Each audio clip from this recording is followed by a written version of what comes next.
नमस्कार, मैं वरुण कुमार। होली की लंबी छुट्टी के बाद एक बार फिर से स्वागत है आपका मनी 9 के खास बुलेटिन मनी टाइम में, जहां हम बताएंगे आपको आज ऐसी खबरें जो डालेंगी आपकी जेब और जीवन पर सीधा असर।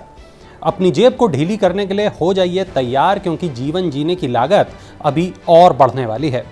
आप और हम जैसे उपभोक्ताओं को दैनिक इस्तेमाल वाले उत्पादों के लिए अपनी जेब ज़्यादा ढीली करनी पड़ सकती है।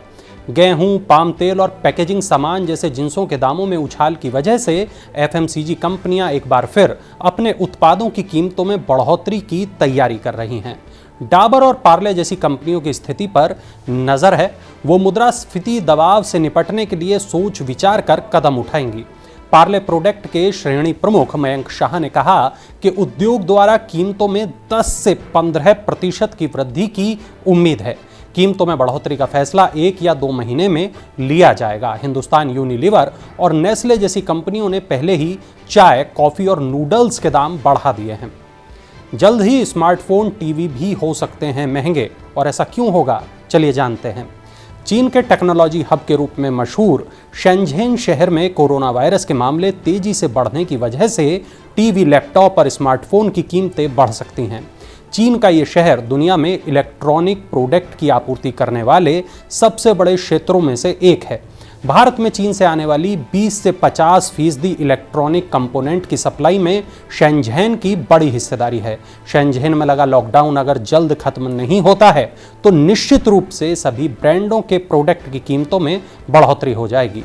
काउंटर पॉइंट के रिसर्च डायरेक्टर तरुण पाठक का यह कहना है कि यदि लॉकडाउन 20 मार्च के बाद जारी रहता है तो कीमतें बढ़ना शुरू हो जाएंगी। स्मार्टफोन की कीमत में 5 से 7% तक की बढ़ोतरी देखी जा सकती है।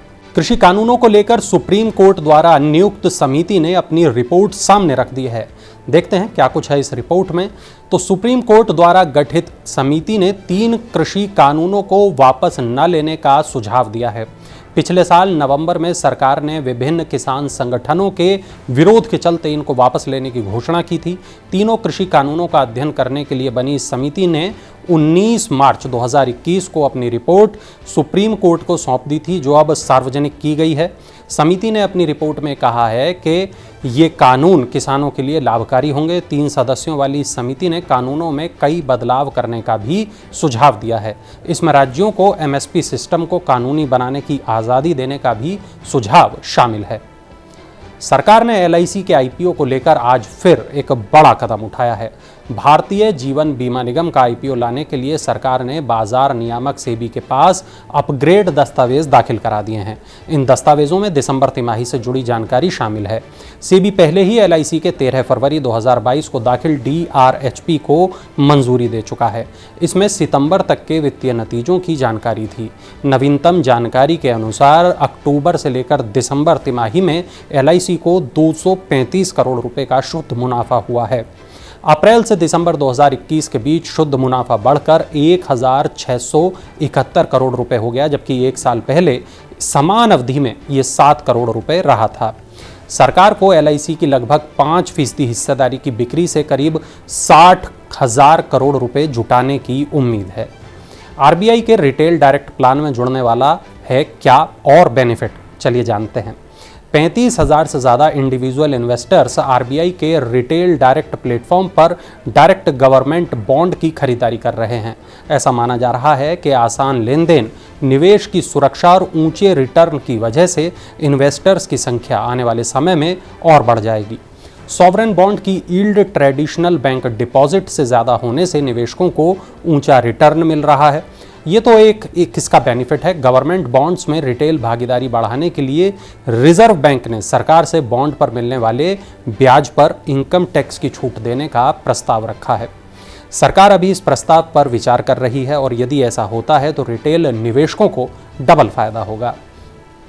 क्रिप्टो करेंसी में निवेश को कम करने के लिए सरकार अब एक और बड़ा कदम उठाने जा रही है।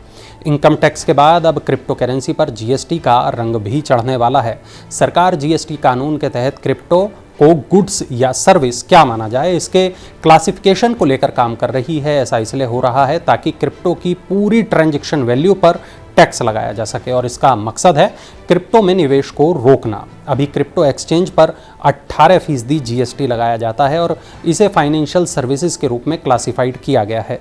जीएसटी अधिकारियों का ये मानना है कि क्रिप्टो किसी लॉटरी, कसिनो, सट्टेबाजी, जुआ, घुड़दौड़ आदि के जैसा ही है और इसकी संपूर्ण वैल्यू पर 28% जीएसटी लगता है।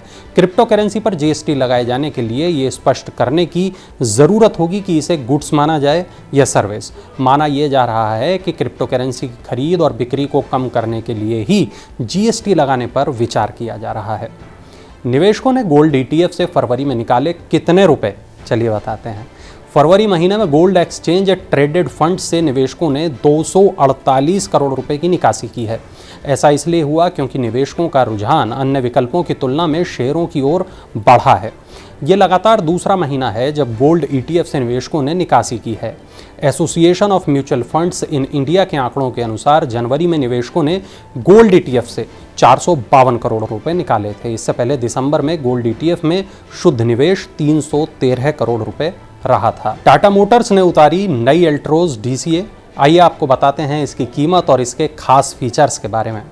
टाटा मोटर्स ने अपनी प्रीमियम हैचबैक अल्ट्रोज को डुअल क्लिच ऑटोमेटिक ट्रांसमिशन के साथ पेश किया है।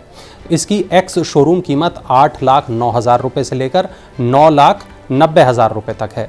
एल्ट्रोज डीसीए में पहली बार कई नए फीचर्स जोड़े गए हैं। इसमें एक्टिव कूलिंग टेक्नोलॉजी के साथ wet clutch, machine learning, self heating mechanism और ऑटो पार्क लॉक जैसी खूबियां हैं। इस मॉडल में 1200 सीसी का पेट्रोल इंजन लगा है। कंपनी अब तक अल्ट्रोज की करीब 1.25 लाख इकाइयों की बिक्री कर चुकी है। होली के बाद सेंसेक्स का बुरा हाल हो गया है। कारोबारी हफ्ते के पहले दिन बाजार में गिरावट देखने को मिली। उतार चढ़ाव के बाद बाजार लाल निशान में बंद हुआ। आज के कारोबार में बैंकिंग, एफएमसीजी, पावर शेयरों में बिकवाली हावी रही। वहीं मेटल शेयरों में अच्छी खरीदारी रही। मेटल इंडेक्स रिकॉर्ड ऊंचाई पर बंद हुआ। कारोबार के अंत में सेंसेक्स 571 अंक की गिरावट के साथ 57,292 के स्तर पर बंद हुआ। वहीं निफ्टी करीब 170 अंक टूटकर 17,117 के स्तर पर बंद हुआ। आज के कारोबार में सेंसेक्स के 30 में से 26 शेयरों में गिरावट रही, जबकि निफ्टी के 50 में से 40 शेयरों में बिकवाली देखने को मिली। वहीं निफ्टी बैंक के 12 में से 10 शेयरों में बिकवाली हावी रही। चलिए अब नज़र डालते हैं स्टार्टअप हलचल पर। इन्वेस्टमेंट प्लेटफॉर्म ग्रो निवेशकों से $15 करोड़ जुटाने के लिए बातचीत कर रहा है। नया फंडिंग राउंड 4 से 5 अरब डॉलर की वैल्यूएशन पर होगा। कंपनी की सॉवरेन फंड्स के साथ एक समूह के साथ बातचीत चल रही है। सीरीज ई राउंड के तहत $25 करोड़ की फंडिंग हासिल करने के 6 महीने बाद कंपनी ने नए फंडिंग राउंड की ओर कदम बढ़ाए हैं।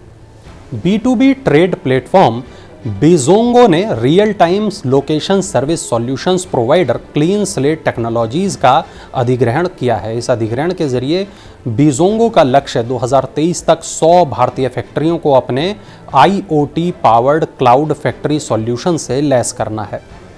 एडटेक स्टार्टअप लिवरेज एजुकेशन ने अपनी सीरीज बी फंडिंग राउंड में $2.2 करोड़ जुटाए हैं। कंपनी ने ये फंडिंग $12 करोड़ के वैल्यूएशन पर हासिल की है। इस फंडिंग राउंड में कैज एन वेस्ट private equity, DSP mutual fund group, Arth ventures, MV ventures और अन्य ने हिस्सा लिया।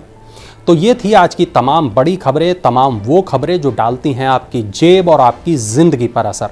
ऐसी ही तमाम बड़ी खबरों को देखने के लिए, उनसे रूबरू रहने के लिए आप जुड़े रहें मनी 9 के साथ। देखते रहें पर्सनल फाइनेंस की खबरों का खास बुलेटिन मनी टाइम, मेरे साथ वरुण कुमार के साथ। और चलते चलते देखिए ये खास इन्फोग्राफिक्स।